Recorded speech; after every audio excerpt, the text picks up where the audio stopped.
Hello दोस्तों, banking development बहुत ज्यादा हो रहे हैं क्योंकि पूरा कोविड ने पूरा फाइनेंशियल और इकोनॉमिक सिस्टम को डिस्टर्ब कर दिया है और उसके लिए आरबीआई समय समय पर बहुत अच्छी अच्छी बातें लाता रहता है, कुछ ना कुछ ऐसा करता रहता है जिससे उसका बेनिफिट हमारी इकोनॉमी मिले।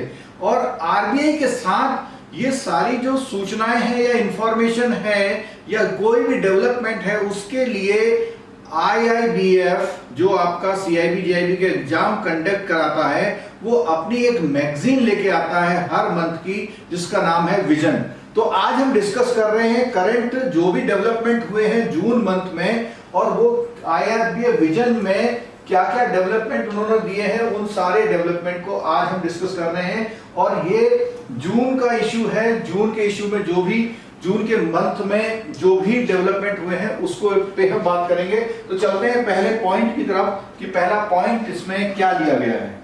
पहली जो न्यूज है वो न्यूज है हमारी जो फ्रेमवर्क है फाइनेंशियल मार्केट के इंफ्रास्ट्रक्चर का। अब फाइनेंशियल मार्केट के इंफ्रास्ट्रक्चर से क्या मतलब है, और दूसरी बात कर रहे हैं रिटेल पेमेंट सिस्टम की। देखिए, जो भी फाइनेंशियल मार्केट का जो पेमेंट का इंफ्रास्ट्रक्चर है जैसे कि आपका गेटवे है, एनईएफटी वगैरह वगैरह सारी चीजें, उस पर उसने कहा है कि ओवरसाइट का मतलब एक तरह से होता है सुपरवाइज करना कि ये कैसे काम कर रहे हैं। और इस काम करने में जो डिटेल में उन्होंने बात करी है, आरबीआई ने एडॉप्ट किया है principle for financial market infrastructure जिसको शॉर्ट में पीएफएमआई बोलेंगे।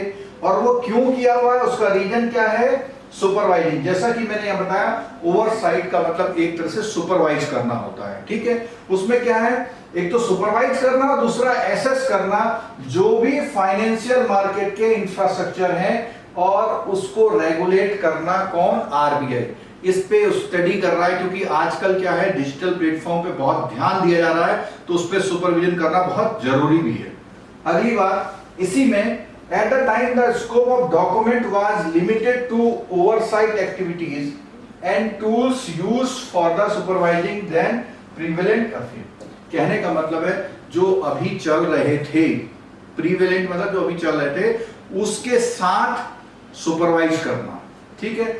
और thereafter with the growing role of the importance of FMIs and as well as in keeping with the commitment made in RBI's payment and settlement system।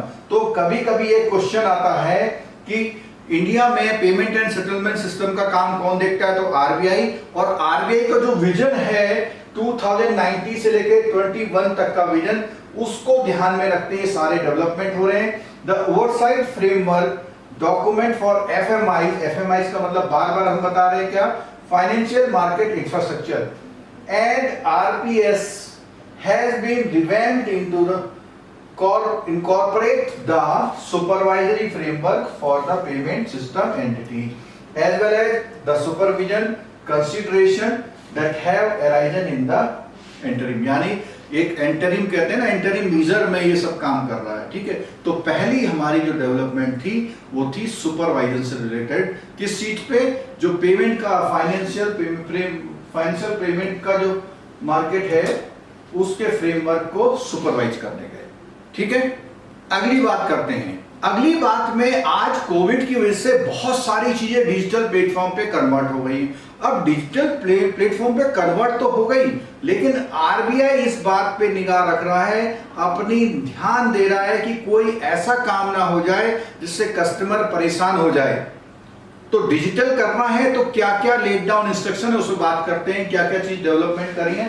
तो loan sourced bye, यानी कोई भी online applications आपके पास आती है या किसी mobile app से आती है, चाहे वो बैंक हो चाहे वो एनबीएफसी हो, डिजिटल लैंडिंग प्लेटफॉर्म, इसको हम बोलते हैं डीएलपी, शॉर्ट में डीएलपी बोलते हैं, adherence for fair practices code and outsourcing guideline. तो फेयर प्रैक्टिस कोड आपको पता है कि कैसे कैसे होना चाहिए, कस्टमर की एप्लीकेशन क्या होनी चाहिए, रिसीविंग होनी चाहिए, कितने दिन में सैंक्शन होना चाहिए, रिजेक्शन कैसे होगा, ये सारी जानकारी उसमें आती है। और आउटसोर्सिंग की गाइडलाइन। आपको पता है आजकल बैंक बहुत सारे मार्केटिंग एजेंट से अपने आउटसोर्स करता है, तो उसकी क्या क्या गाइडलाइन है, कहीं वो कस्टमर को मिसगाइड तो नहीं कर रहा, इस तरह की बात है। ठीक है, अब क्या है, the RBI has advised banks and NBFC that it is imperative to disclose the names of digital platform, यानी आप बताएंगे कि आप कौन सा डिजिटल प्लेटफॉर्म यूज कर रहे हैं, अपने ऐप का नाम बताएंगे, अपनी वेबसाइट का नाम बताएंगे, with whom they are associated, और वो किससे एसोसिएटेड है, while offering hassle-free loans to retail individual, चाहे एसएमई ट्रेडर को दे रहे हो, किसी बोरोवर को दे रहे हैं, this is to ensure that customers are not harassed later। पता लगा लोन अप्लाई कर दिया, दे दिया, बाद में कुछ और निकल के आ जाए। ठीक है, banks and NBFC are either direct floaters of the platform. अब उन्होंने बोला या तो वो खुद ही अपने प्लेटफॉर्म को चला रहे हैं, सम of whom are also registered with the RBI as digital only, तो उन्होंने अपने आप को डिजिटल ओनली में रजिस्टर करा रखा है जो लेंडर्स हैं, और the financial institution have outsource the platform. तो दो तरह की कंडीशंस हो गई, या तो उनके अपने प्लेटफॉर्म में उन्होंने रजिस्ट्रेशन कराया या थर्ड पार्टी का यूज कर रहे हैं। Although the apex banks lots digital delivery in the credit intermediation as a welcome development, मतलब आरबीआई कहते हैं बहुत अच्छी बात है और सब लोग कहते हैं कि बहुत अच्छी बात है, ऑनलाइन सब कुछ हो जाए। ठीक है, concerns emanate from non-transparency of transactions, violation of exchange guideline on outsourcing financial services and, तो वो कह रहा है कि इसके साथ साथ क्या बातें हैं कि जो भी है रूल्स के वायलेशंस हो सकते हैं, उस पे भी वो ध्यान रख रहा है। अगली बात आती है, RBI has warned that outsourcing of any activity by banks and NBFC does not diminish their obligation, यानी अपने ऑब्लिगेशन से नहीं बचना चाहिए वो इन सब बातों पे। The onus of compliance with the regulatory instructions rest solely within them, कहने का मतलब है इन सब की जिम्मेदारी उस एनबीएफसी या बैंक की ही होगी, कल को कोई बात निकल के आती है तो। As a result, RBI has mandated that banks and NBFC must disclose the names of third party services। तो वही बात है कि चाहे आप अपना प्लेटफॉर्म यूज कर रहे हो चाहे थर्ड पार्टी का, दोनों बातें आरबीआई को पता होनी चाहिए। तो ये एक बहुत अच्छा कदम है, और आजकल आपने देखा होगा बहुत सारे जैसे बजाज फाइनेंस वगैरह, तो ऑनलाइन भी बहुत सारा कुछ वहां पे आपको इमीडिएट सैंक्शन मिल जाती है इसमें। ठीक है, अगली न्यूज है एमएसएफ से रिलेटेड। एमएसएफ का मतलब मार्जिनल स्टैंडिंग फैसिलिटी।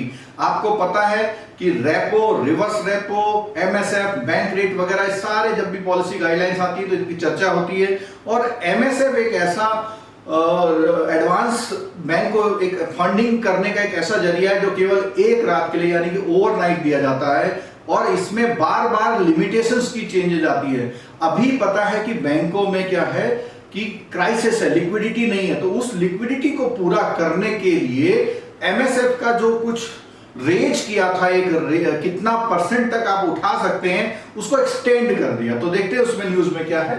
तो पहली बात जो है एमएसएफ की जो है 30 सितंबर तक एक्सटेंड कर दी है। क्या करती है, एक तो एनहांस्ड बोरोविंग लिमिट करी है उसकी, और क्या बोला कि एमएसएफ टिल सितंबर 30 तक कर दी है। अर्लियर रिलैक्सेशन जो पहले कब तक था, 30 जून तक था, तो क्योंकि जून खत्म हुआ तो उसको उन्होंने कवर कर लिया अगले उसके लिए। ठीक है, द टेम्परेरी मेजर, तो मैं ये पूरा नहीं पढ़ा हूं, केवल ये चीजें, एक तो मैंने बोला था ओवरनाइट बोरोविंग लिमिट, और किसकी, शेड्यूल्ड बैंक की, कितने परसेंट, 2 से 3%, पहले 2 थी, 2 से कितनी कर दी है, 3%। और खास बात इसमें क्या है, ये क्वेश्चन जेआईबी में जरूर पूछा जाएगा, इस बार मुझे पूरी उम्मीद है कि net demand and time liability NDTL का जो भी उसका 27 मार्च 2020 को एनडीटीएल था। अब एक क्वेश्चन आता है 27 मार्च क्यों, 31 मार्च क्यों, तो फ्राइडे का जो रिपोर्टिंग होता है उसके हिसाब से। ठीक है, और 2 से 3% करने का मतलब 1% उनको एक्स्ट्रा मिलेगा, वो लिक्विडिटी को फंडिंग कहीं कर पाएंगे, अपने यूज कर पाएंगे, लिक्विडिटी बढ़ेगी उससे। ठीक है, RBI has also extended the relaxation of the minimum daily, ये बहुत इंपॉर्टेंट, देखो ये न्यूज है एमएसएफ की और ये न्यूज है सीआरआर की, ठीक है। तो सीआरआर में क्या किया हुआ देखो, आमतौर पर सीआरआर जो था 90% ऑफ द प्रेस्क्राइब्ड सीआरआर आपको मेंटेन करना पड़ता था, ठीक है। ये इंस्ट्रक्शन जो थी कब था, 26 तक था। अभी क्या करा उसने 80% कर दिया फॉर 3 मोर मंथ। तो जो ये आया आपका कोविड का जो आया उससे पहले यानी मार्च से पहले ये 90% था, फिर उसने क्या करा था जून में इसको 80 कर दिया था, लेकिन वही 80% फिर जो 80% जून तक था वही 80% फिर आगे भी बढ़ा दिया गया है। अगली न्यूज जो है, जो पेमेंट सिस्टम्स इंडिया में चल रहे हैं उनका डेली डेटा पब्लिश होना, ये डेली डेटा पब्लिश हो रहा है, क्यों हो रहा है, उससे क्या फायदे हैं, उसके बारे में ये न्यूज है। तो देखिए क्या बोला उसने, daily data on select payment system, क्या बोलता है, started publishing daily data on volume and value of transaction through various payment system. कौन कौन से हैं, NEFT, RTGS, national payment corporate, NPCI बोलते हैं इसको, ठीक है। और एनपीसीआई में सारे आते हैं, एईपीएस, सीटीएस, आईएमपीएस, एनएसीएच और यूपीआई, ये सारे पेमेंट की क्लीनिंग एनपीसीआई कराता है, ठीक है। The data on cash withdrawal from ATMs transaction through cards is also being published daily. अब देखो एटीएम का भी और इनका भी, इसका भी और इसका, दोनों का डेटा पूरा जो है डेली पब्लिश होगा। आगे, the payment system data publish monthly by RBI in its bulletin. और पहले क्या था बोलता है कि जो अभी तक की बात आ रही थी, ये सारा जो डेली डेटा पब्लिश होगा ये बुलेटिन में आएगा, फिर आरबीआई के पूरा कंसोलिडेट होके, ठीक। The initiative is expected facilitate better research. तो अगर आएगा कि क्यों ऐसा किया गया, research and also contribute to innovation in payment system. और कौन कौन से ऐसे नए तरीके हैं जो हम ला सकते हैं जिससे हमारा पेमेंट सिस्टम बहुत अच्छा काम करे। जैसे आपको पता होगा कभी ट्रांजेक्शन हो जाता है, कभी डिले हो जाता है, तो इस चीज पे रिसर्च हो जाएगी, ठीक। नेक्स्ट यूज है जो ये पेमेंट सिस्टम वाले हैं, इनके लिए एक्सटेंड कर दी है टाइमलाइन किस चीज की, कंप्लायंस करने की। जो पेमेंट सिस्टम रिक्वायरमेंट की कंप्लायंसेस है उसको अगर नहीं वो कर पा रहे पूरा, तो उनके लिए कुछ समय बढ़ा दिया गया है। तो देखते हैं timelines for compliance with the various payment system requirement, for instance regarding implementation of provisions of circular on, अब ये है खास बात, enhancing security of card transaction। तो जैसे आपको पता पहले ओटीपी नहीं आता था, फिर ओटीपी आने लग गया, फिर ओटीपी के बाद वो कुछ और भी चीजें मांगने लग गया, एक एडिशनल कोड मांगने लग गया, एक वर्चुअल कोड मांगने, तो ये सारे के एनहांसिंग फीचर है, ठीक है। द टाइमलाइन हैज बीन, अब कहां तक पहुंचा दी गई है, सितंबर की, जो कि 16 जून रखी गई थी। Timeline have also been extended in relation to the issuance and operation of prepaid payment instrument, PPIMD. Prepaid payment card होते हैं, उसमें आपका बैलेंस हो जाता है, आप जाकर कहीं पेमेंट कर सकते हैं, ठीक है। Harmonisation of turn around time. अब टर्न अराउंड टाइम से क्या मतलब है कि जो पेमेंट किसी ने दिया तो उसको दूसरे वाले पार्टी को पेमेंट कितने दिनों में मिल जाना है। टर्न अराउंड टाइम, जैसे लोन है 7 दिन में सैंक्शन हो जाए तो टीएटी बोलते हैं उसको, ठीक है। And customer compensation for fail transaction, कई बार फेल हो जाता है तो उस पे क्या कंपनसेशन पॉलिसी है। Authorised payment systems and guidelines on regulation of payment aggregator and payment gateway, इन सब के लिए क्या है पूरी गाइडलाइन जारी करी है। बैंकिंग डेवलपमेंट की तरफ चलते हैं, जिसमें आरबीआई ने 500 करोड़ पेमेंट इंफ्रास्ट्रक्चर डेवलपमेंट के लिए किया हुआ।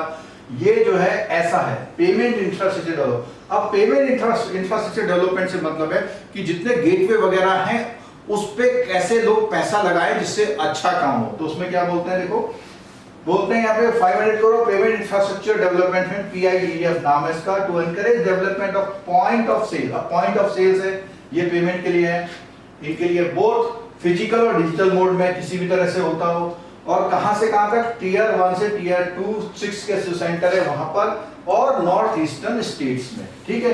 आपको पता होना चाहिए टीयर 1 और टीयर 2 बहुत मेट्रो और जो मेजर सिटीज होती है उनके लिए टीयर 1 टीयर 2 होता है। बाकी और जगह पे ये डेवलपमेंट हो, ठीक है।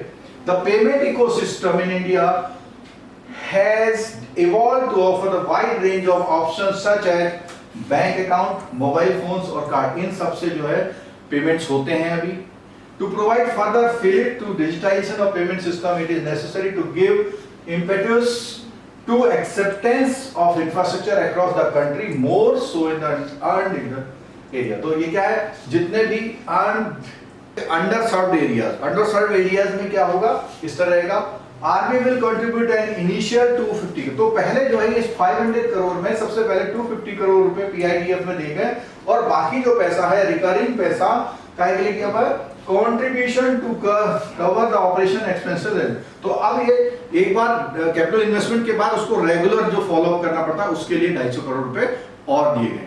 अगली न्यूज है इंश्योरेंस से, क्या न्यूज है देखते हैं। IRDAI issues guidelines to standardization of indemnity health product। तो जो हेल्थ प्रोडक्ट है उनके लिए क्या बात हुई है, on standardizing general terms and clauses in the indemnity based health product के लिए जनरल टर्म्स की लाने की बात हुई है। These directions aim to simplify the buying experience for the consumers and ensure uniformity across the industry such that as insurer incorporate the same wording process prescribed by the regulator। यानी कि एक कोई हेल्थ इंश्योरेंस लेना चाहता है तो किसी company के अलग अलग कागज पढ़े तो उनको वो वर्डिंग से समझ में आए कि ये कह रहा है इतना है, ये कह रहा है इतना, इस तरह से, ठीक है। The guideline will be applicable to all new product, जितने भी न्यू प्रोडक्ट हैं वो फाइल किए जाएंगे, उन पे अप्लाई होगा।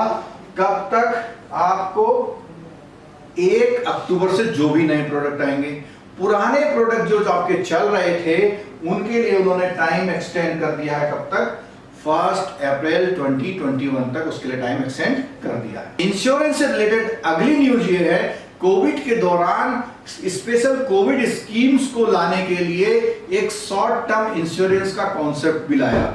आपने सुना होगा अधिकतर जो इंश्योरेंस होते हैं 1 साल से कम के नहीं होते हैं, तो अभी क्या डेवलपमेंट है इसमें, तो उसने बोला कि short term benefit face based Covid policies. इसमें क्या बोला हुआ देखो, इसने बोला 2 चीजें बोली है, अलाउड ऑल इंश्योरर, चाहे वो लाइफ के हों चाहे वो नॉन लाइफ के हों, short term policy health insurance की स्पेशली कोविड को कवर करने के लिए जारी करने की बात की है।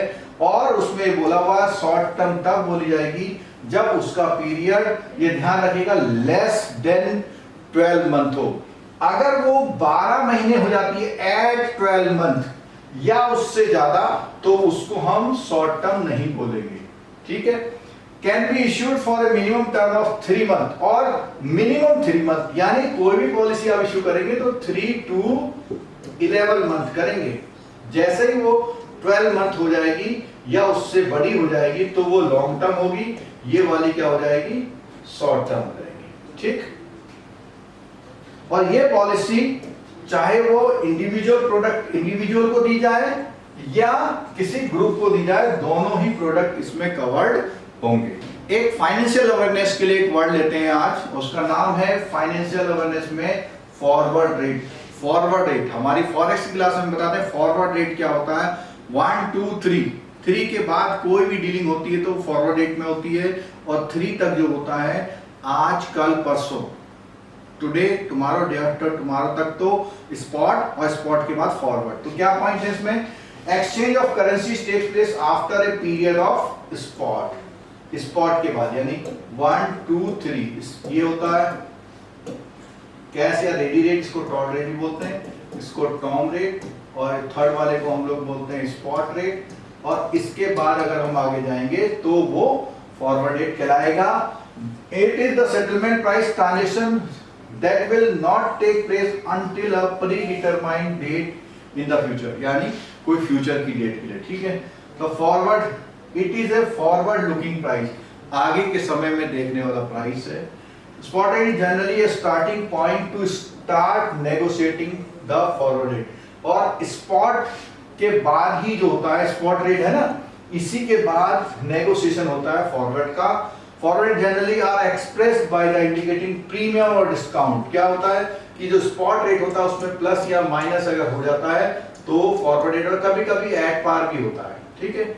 आगे अगला पॉइंट इट इज अब देखो ये क्वेश्चन है, ये आपके न्यूमेरिकल के लिए क्वेश्चन है, इसको फॉर्मूले को याद कर लीजिए। कई बार आता है कि फॉरवर्ड रेट निकालिए, तो उसमें क्या करेंगे आप स्पॉट रेट लिखेंगे, 1 plus foreign interest rate, 1 plus divided by 1 plus domestic interest rate. इसका जो है केस स्टडी का 5 मार्क्स का आता है, अगर वो निकालता भी है तो कैसे करेंगे, फॉरेन करेंसी पे जो इंटरेस्ट रेट है वो 1 प्लस आर बाई 100, ठीक है, वो करके divided by 1 plus R by 100 ये करके आप क्या करेंगे, स्पॉट रेट का यूज करते हुए फॉरवर्ड रेट को कैलकुलेट कर सकते हैं। तो ये जून के जो इंपॉर्टेंट थे ये आज हमने कवर कर दिए। इसको आप देखिए, ये आपके आईबीपीएस मेंस के लिए, आरबीआई के लिए, बाकी जेआईबी सीआईबी सभी के लिए इंपॉर्टेंट न्यूज है, इसको आप जरूर करिए। और डिटेल में अगर आप पढ़ना चाहते हैं तो आईआईबीएफ की वेबसाइट पे आईआईबीएफ का जो विजन आता है वो जून वाला जुलाई में पब्लिश होता है, तो उसको आप देख के इसको देख सकते हैं। Thank you very much.